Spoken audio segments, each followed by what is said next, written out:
اور باقی چیزوں سے ایون کہ اسٹریٹجک کمپٹیشن سے بھی آئسولیٹ رہا ہے, فرسٹ ورلڈ وار میں بھی, سیکنڈ ورلڈ وار میں بھی, ایون کہ کولڈ وار میں بھی, اور یہی ریزن ہے کہ انہوں نے گرو کیا. بٹ ایشو از دیٹ کہ آگے آنے والے ٹائم میں جو سی لائنز آف کمیونیکیشن ہے, میری ٹائم سیکیورٹی ہے, اس کے اوپر بہت زیادہ انحصار کیا جائے گا.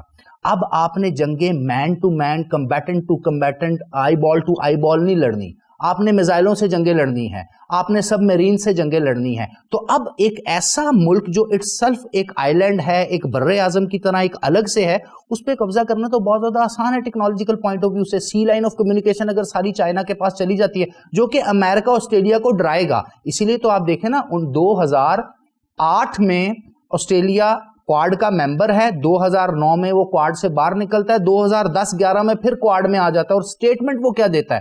وہ سٹیٹمنٹ یہ دیتا ہے کہ ہم اپنی اسٹریٹجک پالیسیز اور سیکیورٹی کے لیے امریکہ کو زیادہ ریلائبل سمجھتے ہیں, ہم امریکہ کے ساتھ زیادہ ہیں. تو پھر آپ ادھر سے اندازہ لگا لیں کہ بائی آل مینز وہ چائنا, اور چائنا کو بھی اگر آپ دیکھیں گریٹر پرسپیکٹو میں دیکھیں تو چائنا کی سافٹ لانچنگ ہے, چائنا کی ٹیکنالوجی اپنی ہے, چائنا کی ملٹری اپنی ہے, چائنا کا سیٹلائٹ سسٹم اپنا ہے, چائنا اپنی لینگویج پہ بہت زیادہ فخر کرتا ہے, چائنا اپنے کلچر پہ بہت زیادہ فخر کرتا ہے. تو یہ جو چائنیز ورلڈ آرڈر ہے, اس کو ٹف ٹائم دینے کے لیے باقی ممالک آپ کو ایک سائڈ پہ ملے نظر آئیں گے. اور صرف آپ تو ابھی بات کر رہے ہیں نا کوارڈ کی, آپ مسلم ورلڈ میں جا کے دیکھ لیں, ادر دین پاکستان چائنا کا بڑا برا مطلب وہ سمجھتے ہیں, چائنا کو بہتر نہیں سمجھتے. ڈاکٹر صاحب, کوارڈ کے 878.6 ارب ڈالر کے مقابلے میں چائنا کا جو بجٹ ہے دفاعی بہت زیادہ کم ہے. آپ سمجھتے ہیں کیا چائنا اس چھوٹے سے بجٹ کے ساتھ کوارڈ کا مقابلہ کر سکتا ہے؟ جی, پہلی بات تو یہ کہ کوارڈ کیا چائنا پر آج ہی حملہ کرنے لگا ہے جو چائنا نے اس کو اپنے آپ کو ڈیفینڈ کرنا ہے, پہلا سوال. دوسرا سوال یہ کہ اگر آپ بجٹس کی بات کریں اور ڈیفنس سپینڈنگ کی بات کریں تو پچھلے قریباً 20 سالوں میں امریکہ نے almost 2.7 trillion US dollar spend کیا ہے, جو صرف اور صرف امریکن عوام کا ہے افغانستان کے اندر. اس کے علاوہ آسٹریلیا نے بھی کیا, جرمنی نے بھی کیا, فرانس نے بھی کیا, UK نے بھی کیا, یعنی مور دین 70 کنٹریز جنہوں نے اپنی آرمیز وہاں پر بھیجی انٹرنیشنل سیکیورٹی اسسٹنس فورس کے نام سے. تو کیا رزلٹ نکلا؟ پہلی بات. دوسری بات یہ کہ آپ کا سوال یہ ہو سکتا ہے کہ جو ٹیکنالوجیکل ایڈوانسمنٹ ہے, ان چار ملکوں کا آپس میں گروپنگ ہے, اور اس کے ساتھ ساتھ جو ریجنل کوپریشن ان کی چل رہی ہے, اوباما کی 2011 کے 2012 2013 کے آنورڈ جو پیوٹ پالیسی تھی, اس کے پرسپیکٹو میں کیا نقصان ہوگا. تو مجھے یہ لگتا ہے کہ ڈیفنس پوائنٹ آف ویو سے چائنا کو نہ یہ اس طرح ڈیل کریں گے. ہاں, ٹیکنالوجیکل پوائنٹ آف ویو سے سی لائن آف کمیونیکیشن کو ٹف ٹائم دے کے اس وقت چائنا جتنے بھی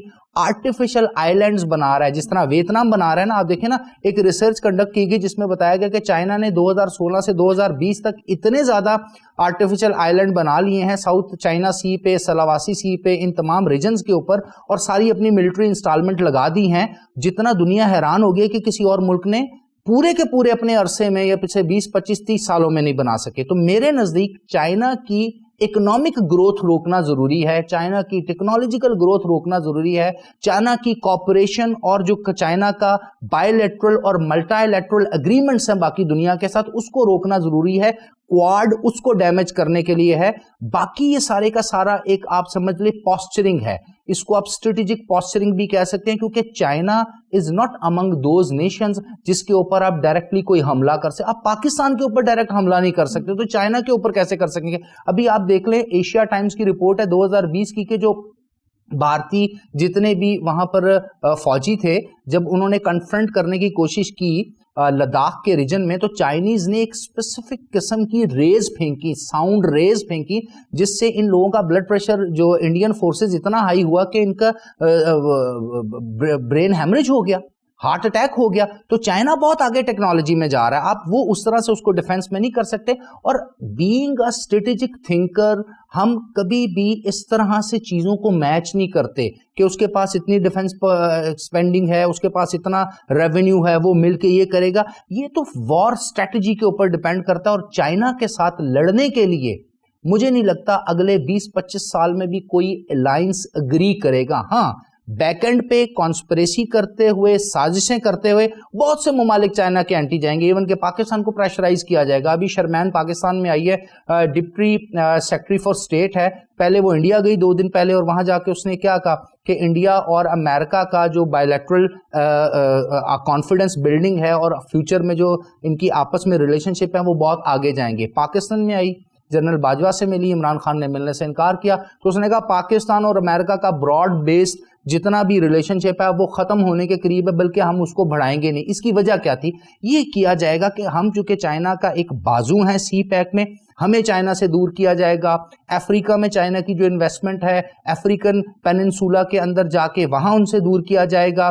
ریجن آسیان کے اندر چائنا کو اس کی جو ڈومیننس ہے اس کو روکا جائے گا. آرسیپ کے نام سے ریجنل کوآپریشن ایگریمنٹ جو چائنا کا چل رہا ہے اس میں سے انڈیا باہر چلا گیا, ابھی آسٹریلیا شاید باہر چلا جائے. یہ اس طرح کے کام کریں گے. لیکن جہاں تک آپ کا سوال ہے کہ ڈیفنس پوائنٹ آف ویو سے مجھے نہیں لگتا کہ اگلے 20-25 سالوں میں بھی چائنا کے سامنے کھڑا ہونا ایز اے ملٹری الائنس بھی کسی کو, ہاں بیک اینڈ پر کانسپریسیز اور سازشیں چلتی رہیں گی. ڈاکٹر صاحب, ابھی ریسنٹلی جب افغانستان میں جنگ ہارا ہے امریکہ, تو CIA چیف سے پوچھا گیا کہ کیا ریزن تھی, اس نے کہا جی میں صرف ایک ورڈ کہوں گا, پاکستان. تو آپ کیا سمجھتے ہیں کہ کواد کو سامنے رکھتے ہوئے, ریجنلزم کو دیکھتے ہوئے پاکستان کیا رول ادا کر رہا ہے؟ اچھا, اب یہ جو جواب ہے نا اس کے اوپر پاکستان میں بہت سے اینالسٹ اور بہت سے جو کہ ایموشنل ٹائپ کے لوگ ہیں نا وہ بڑے خوش ہوئے, دیکھا نا ہم نے امریکہ کو ہرا دیا. نہیں, اصل میں اس نے پاکستان کا نام لے کے یہ بتایا ہے کہ یہ وہ لوگ ہیں جو ڈبل گیم کرتے ہیں. اس نے ہمارے اوپر نکتہ چینی کی ہے, اس نے اپنی پوری کی پوری ہاری ہوئی جنگ کا ملبہ ہم پہ ڈال دیا. پاکستان کی وجہ سے امریکہ نہیں ہارا, یہ میں آپ کو بتا دوں کیوں. کیونکہ اب انہوں نے پاکستان کے پیچھے لگنا ہے, پاکستان کو ٹف ٹائم دینا, تو پوری دنیا میں پہلے وہ ہمیں پروپوگنڈا اور نیریٹو بلڈ کر کے گندا کریں گے. یہی خبریں آپ کو انڈیا, دیکھیں نا انڈیا نے اس کمنٹ کو بہت زیادہ ویلکم کیا ہے. اس کو انہوں نے اس پازیٹیو پرسپیکٹو میں نہیں لیا کہ ایک سپر پاور کو پاکستان نے ہرا دیا, بلکہ اس پرسپیکٹو نے امریکہ نے یہ میسج جنریٹ کیا ہے, پوری دنیا کو یہ بتایا کہ جو پاکستان کے ساتھ دوستی کرتا ہے, پاکستان کو فنڈ دیتا ہے, پاکستان کو ایڈ سپورٹ دیتا ہے, دیکھو پاکستان اس کے ساتھ ہی بیک اینڈ پہ جا کر اسی کو چھرا مار دیتا ہے. اصل میں انہوں نے یہ نیگیٹو ڈپلومیسی کی ہے پاکستان کے اگینسٹ, حالانکہ میں نہیں سمجھتا پاکستان اس میں انوالو تھا. ہوتا کچھ ایسا ہے کہ اگر آپ ڈیپ ڈاؤن جا کے دیکھیں تو امریکہ کی جتنی بھی ملٹی نیشنل کارپوریشنز ہیں, امریکہ کی جتنی بڑی آرکیٹیکٹ کمپنیز ہیں, امریکہ کی جتنی بڑی فائنینشیل اور انویسٹمنٹ فرمز ہیں, انہوں نے بلین نہیں ٹریلینز آف ڈالر اس وار آن ٹیرر کے نام پہ کمائے ہیں. امریکہ میں ملٹی نیشنل کارپوریشنز نے پیسے کمائے ہیں, تو جنگ تو انہوں نے لڑی نہیں. جنگ کے سارے پیسے جو اس نام سے امریکن ٹیکس پیئر سے لیے جاتے تھے وہ آپس میں انہوں نے بانٹ لیے, ڈفرینٹ کمپنیوں کے نام سے, ڈفرینٹ کارپوریشنز کے نام سے, ڈفرینٹ کنسٹرکشن کمپنیز کے نام سے. اور کیا کہا گیا, ان اپنے امریکنز کو انہوں نے کہا گیا کہ ہم تمہاری سیکیورٹی کے لیے سب کچھ کر رہے ہیں اور زیادہ ٹیکس ہمیں دو, حالانکہ وہ مال انہوں نے آپس میں کھا پی لیا. تو نام اب کس کا لگا رہے ہیں؟ پاکستان کا. تو یہ کافی زیادہ اس قسم کے نیریٹو کو ہمیں کاؤنٹر کرنا چاہیے. پاکستان کبھی انوالو نہیں تھا. پاکستان تو امریکہ کی اس جنگ میں جب امریکہ کا ساتھ دیتا ہے تو 70,000 سے زیادہ جانیں جاتی ہیں, سویلین کی بھی, آرمی پرسنل کی بھی, اور 130 بلین US$ کا کولیٹرل ڈیمیج ہوتا ہے.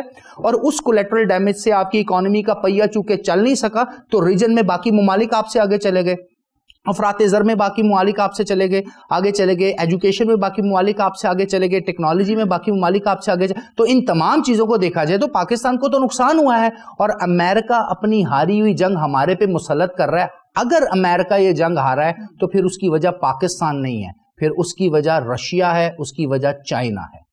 یہ بھی تو ہو سکتا ہے نا کہ چائنا اور رشیا کا نام وہ نہیں لے سکتا کیونکہ وہ ان کے اگینسٹ کھڑے ہوئے ہیں, انہیں پتا اگر ان کا نام لیا تو ہمیں ہی نقصان ہوگا, شاید اسی وجہ سے وہ پاکستان کا نام لے رہے ہیں. بالکل ایسا نہیں. آپ اگر ٹرمپ کی جو لاسٹ سپیچز اٹھائیں, جب کرونا وائرس آیا تھا تو اس نے کہا تھا یہ چائنیز وائرس ہے. اسی طرح اگر جو بائیڈن کی سٹیٹمنٹس وہ بالکل چائنا کے اگینسٹ بات کرتے ہوئے, رشیا کے اگینسٹ بات کرتے کچھ نہیں کرتے. میں آپ کو یہ بتا رہا ہوں بیسیکلی یہ ایک جسچر ہوتا ہے, یہ ایک میسج ہوتا ہے کہ نیکسٹ اب ہم نے اپنی توپوں کا رخ کس طرف کرنا ہے.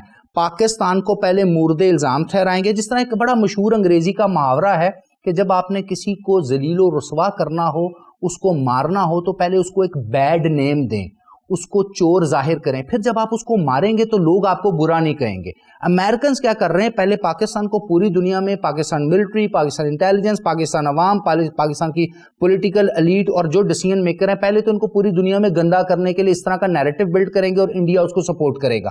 جب اس طرح کا نیریٹو بلڈ ہو جائے گا اور کل کو وہ ہمارے اگینسٹ آئیں گے تو دنیا کو کوئی ملک ہماری بات سنے گا ہی نہیں, اور یہی ہمارے ساتھ پچھلے 20 سالوں سے ہوا ہے اور یہی آگے ہوگا. تو یہ ایک بہت بڑا کنسرن ہے پاکستان کی فارن پالیسی میکنگ انسٹیٹیوشن, اداروں اور ان لوگوں کا کہ جو کہ پرسپیکٹو ڈفرنٹ دیکھ کر اگلے 10-15 سال کو کیلکولیٹ کرتے ہیں کہ امریکہ کی توپیں, انڈیا کی توپیں, اسرائیل کی توپیں, ویسٹ کی توپیں, یہاں تک UK اور فرانس کی توپیں اب پاکستان پہ ہیں. کیوں, میں آپ کو بتا چکا ہوں, کیونکہ پاکستان چائنا کا بازو ہے, ڈائریکٹ چائنا سے یہ کنفرنٹ نہیں کر سکتے. یہ ہمارے اوپر ایک اور نیا عذاب اور ایک اور نیا مسئلہ اب اس ریجن میں اور اس ملک میں کریٹ کریں گے. بہت شکریہ ڈاکٹر صاحب آپ کا, تھینک یو سو مچ. ناظرین, ہمارے ساتھ ڈاکٹر صاحب موجود تھے, انہوں نے بڑے اچھے طریقے سے کوارڈ کا پوسٹ مارٹم کیا. امید ہے کہ آپ کو ہر چیز کے متعلق ان کی چالیں, ان کی کیا سوچ ہے, وہ کیا کر رہے ہیں اور کیا کرنا چاہتے ہیں, ان سب کے متعلق بڑے اچھے سے انہوں نے بتایا. پھر بھی اگر آپ کے مائنڈ میں کوئی بھی کویشچن ہو آپ ہم سے پوچھ سکتے ہیں, ہم لازمی آپ کو اس کا جواب بھی دیں گے. آپ کے میزبان ڈاکٹر ماجد خان کو ڈیئر ٹو ٹاک سے اجازت دیجیے, پھر ملاقات ہوگی آپ سے. اللہ حافظ.